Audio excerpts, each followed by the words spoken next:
अस्सलाम वालेकुम नाजरीन, आप देख रहे हैं law in state with advocate Atiqur Rahman Siddiqui. आज हम बात करेंगे सूडान में होने वाले कत्ल आम पर। ये एक ऐसा इंसानी अलमिया है जो सिर्फ सियासी नहीं बल्कि मादनियात, पैसे और ताकत की जंग है। सूडान में जो खून बहाया जा रहा है इसके पीछे छुपा है सोना, यूरेनियम, कॉपर, आयरन और इससे बढ़कर रेयर अर्थ मिनरल्स और इन पर कब्जे की आलमी जंग। 2 दिन पहले दारफुर के इलाके जनीनिया और न्याला में आरएसएफ यानी कि रैपिड सपोर्ट फोर्सेस के जंगजुओं ने आम शहरियों पर हमला किया। सैकड़ों को बल्कि 2000 शहरियों को हलाक किया, सैकड़ों हज़ारों को ज़ख्मी किया, औरतों की बेरुमती की गई और गांव के गांव जला दिए गए। अक़वाम मुत्तहिदा ने इसको एथनिक क्लिनजिंग करार दे दिया है। आरएसएफ के जो जंगजू हैं ख़ास तौर पे मासालियत कबीले को निशाना बना रहे हैं जिनका ताल्लुक या हमदर्दी एसएएफ के साथ मौजूद है। ये जंग लसानी नहीं, ये जंग मजहबी नहीं, बल्कि ये जुल्म किसी वक्त किसी गुस्से का नतीजा भी नहीं। ये एक सोची समझी मुहिम है जिसके पीछे वसाइल पर कब्जा और इक़्तिदार की जंग है। अब ताकत की जंग में जो है सूडान में 2 ग्रुप मौजूद हैं, एक एसएएफ जिसको सूडानी आर्म फोर्सेस और दूसरी आरएसएफ रैपिड सपोर्ट फोर्सेस हैं। और एक की जो लीडरी है या सरबराही है वो जनरल अब्दुल फताह बरयान कर रहे हैं, जबकि आरएसएफ की जो सरबराही है जो कि नीम फौजी मलेशिया है उनकी क़यादत मोहम्मद अमदान दगालू हमीदती कर रहा है। आरएसएफ दरअसल 2003 के दारफुर के जनवीद मलेशिया से निकली है जो इस वक्त भी अरब कबीलों की तरफ से अफ्रीकी कबाइल पर जुल्म करती रही है। इसके साथ जो माली ताल्लुकात है सोने और आरएसएफ का वो ये है कि आरएसएफ जो है वो सोना निकालती है नॉर्थ सूडान से और वो बेचती है यूएई, और यूएई उनको असला प्रोवाइड कर रहा है। अब क्वेश्चन ये है कि क्या यूएई डायरेक्ट असला प्रोवाइड कर रहा है और अपने बनाए हुए, हरगिज़ नहीं, क्योंकि यूएई तो कोई असला नहीं बनाता। तो यूएई इजराइल से लेके तो ये सारा नेक्सस है, ये लूट मार अपनी ज़ात के लिए है, सोना के लिए जो कुदरती वसाइल है वो इसके पीछे मौजूद है। अब हम आते हैं 2019 की रिजीम जो चेंज हुई है, लेकिन उससे पहले मैं आपको सूडान के हवाले से बता दूं कि सूडान का बैकग्राउंड क्या है। ये कोई आज की जंग नहीं है, ये शुरू से ही जो है जेनोसाइड और ये लसानी जंग चल रही है, स्पेशली सूडान, साउथ सूडान और नॉर्थ सूडान। नॉर्थ सूडान में जो है ज़्यादातर मुसलमानों की तादाद है और साउथ सूडान में जो है वो ज़्यादातर क्रिश्चियन ईसाई लोग आबाद हैं। 1956 से पहले ये ब्रिटिश की एक कॉलोनी थी और मिस्र का भी असर व रसूख इसमें मौजूद था क्योंकि ये नेबर कंट्री था। ये वैसे वेस्टर्न अफ्रीका में आता है और अटलांटिक की तरफ इसका जो है वेस्ट पड़ता है। लेकिन 1956 में आज़ादी तो मिल गई, लेकिन जो एथनिक इनकी जो फाइट है और जंग ये चलती रही, यानी कि साउथ और नॉर्थ में 1972 तक ये चलता रहा। लेकिन मुख्तसर ये कि एक पैक्ट के ज़रिए फॉर द टाइम बिंग इनके दरमियान जो है इन शिद्दत में कमी आई लड़ाई झगड़े में, और ये फैसला किया गया साउथ सूडान को जो है हम कुछ अरसे बाद आज़ाद कर देंगे।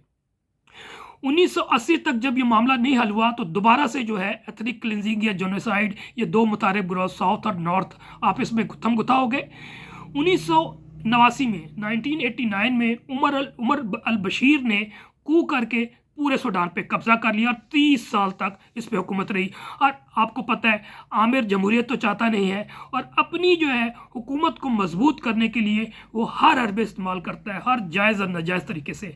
तो मुख्तसर ये उसके दौर में भी 30 साल में सूडान में अमन नहीं आया और खाना जंगी जारी रही और उसने ताकत के बल बोते पे अपनी हुकूमत कायम रखी। और 2010 में इसके जो वार क्राइम्स की वजह से आईसीसी यानी कि इंटरनेशनल क्रिमिनल कोर्ट ने इसको वार क्राइम क्रिमिनल डिक्लेयर कर दिया है। अब आते हैं साउथ सूडान की तरफ।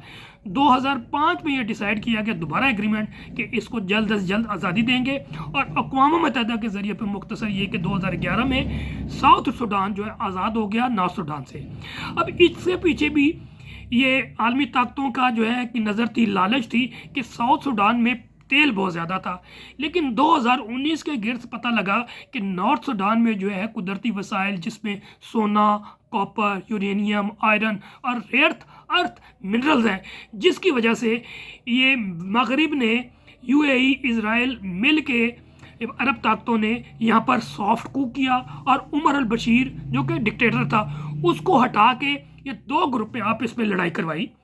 नॉर्थ में आरएसएफ स्ट्रांग है और साउथ में ये मौजूद है एसएएफ ज़्यादातर। गो के हुकूमत तो में सूडान के नॉर्थ में एसएएफ है, लेकिन उनकी जो कुव्वत है वो ज़्यादा नहीं, बल्कि आरएसएफ जो है वो ज़्यादा मिनरल्स पे काबिज़ है और सोना निकाल के यूएई को देते हैं और यूएई उसके जवाब में इजराइल से असला लेके इनको देता है। तो मुख्तसर ये है कि ये दो ताकतें जो हैं ये आपस में चल रही हैं और इसके पीछे जो रिजीम चेंज हुई उसकी जो मैं क्रक्स बता दूं वो ये हुई कि जनाब अवामी मुजाहरे करवाए गए और उमर अल बशीर को 2019 में हटा दिया गया। बज़ाहिर एक अवामी इनकलाब लगता था, लेकिन मगर दर हकीकत इसमें रजीम चेंज करने के पीछे एक मुनज़्ज़म साजिश थी जिसमें सऊदी अरब, अमेरिका, इजराइल, यूएई वगैरह के मफादात छुपे हुए थे।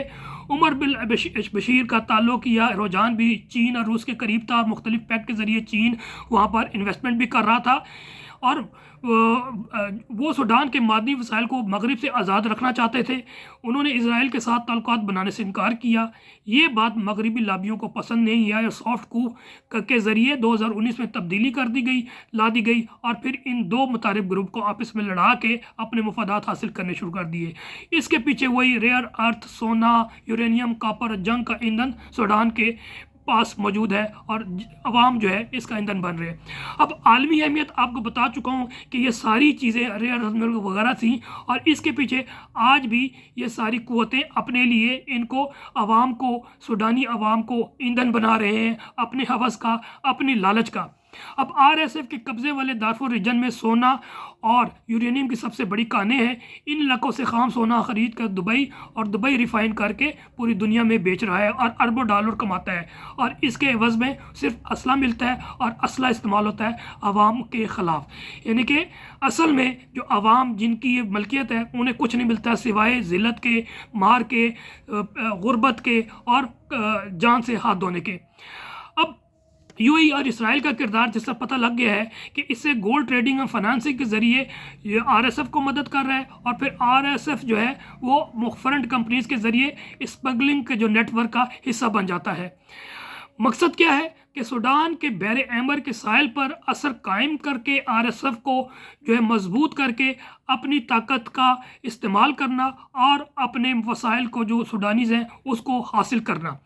अब इसके पीछे जो दोगला किरदार है ये सबको मालूम है कि मगरिब का हमेशा दोगला किरदार रहा है। अमेरिका अमन की बात करता है मगर खामोश है क्योंकि ईरान के करीब जा रहा था और इसलिए सूडान को ईरान के करीब से जाने से रोकने के लिए इनको दो मुतारिब ग्रोह को लड़ाया गया और फिर ना आरएसएफ के हक में कुछ आता है, ना एसएएफ के कुछ आता है, ना सूडानी लोगों के, और जो नेचुरल रिसोर्सेज हैं उसमें मगरिब ताकतें जो हैं इनडायरेक्टली वो अपने पास ले लेती हैं। अब इसके असरात क्या हो रहे हैं? सूडान के 15,000 से ज़ायद अमवात हो चुकी हैं, 70 लाख से ज़्यादा लोग बेघर हो चुके हैं, अफ्रीकी खित्ते में अदम इस्तेकाम पैदा हो चुका है, बहरे अहमर की सिक्योरिटी ख़तरे में पड़ चुकी है और अरब दुनिया जो है मज़ीद तकसीम होती हुई नज़र आती है। ये जंग रुक ना सकी तो सूडान नए लीबिया या सोमालिया में बदल जाएगा जहाँ पर हर ताकत अपना हिस्सा लेगी और अवाम हमेशा की तरह खाक बन जाएंगे। अब नाजरीन इसका अखज़ हम क्या करें, क्या नतीजा करें? ये जंग मज़हब या नस्ल की नहीं, ये वसाइल की लूट मार की जंग है और 2019 की रिजीम चेंज ने दरअसल सूडान को मदनी ग़ुलामी में धकेल दिया है जिसमें मगरिब ने आरएसएफ के ज़रिए हमेशा की तरह मनफी किरदार अदा किया है। आज इसराइल सब अपने मुफाद में यूएई, एसएएफ को इस्तेमाल कर रहे हैं और पिस रहे हैं सूडान के मासूम और बेगुनाह लोग। दुनिया अगर अब भी खामोश रही तो सूडान सिर्फ एक मुल्क नहीं बल्कि अफ्रीका के ज़मीर की मौत बन जाएगा। नाजरीन, अगर आप चाहते हैं कि ये सच दुनिया तक पहुँचे तो वीडियो को शेयर करें, लाइक करें और कमेंट करें और अपनी आवाज़ बुलंद करें। अल्लाह सूडान के मज़लूमों को अमन और इंसाफ अता फरमाए। आमीन। वस्सलाम। पाकिस्तान जिंदाबाद।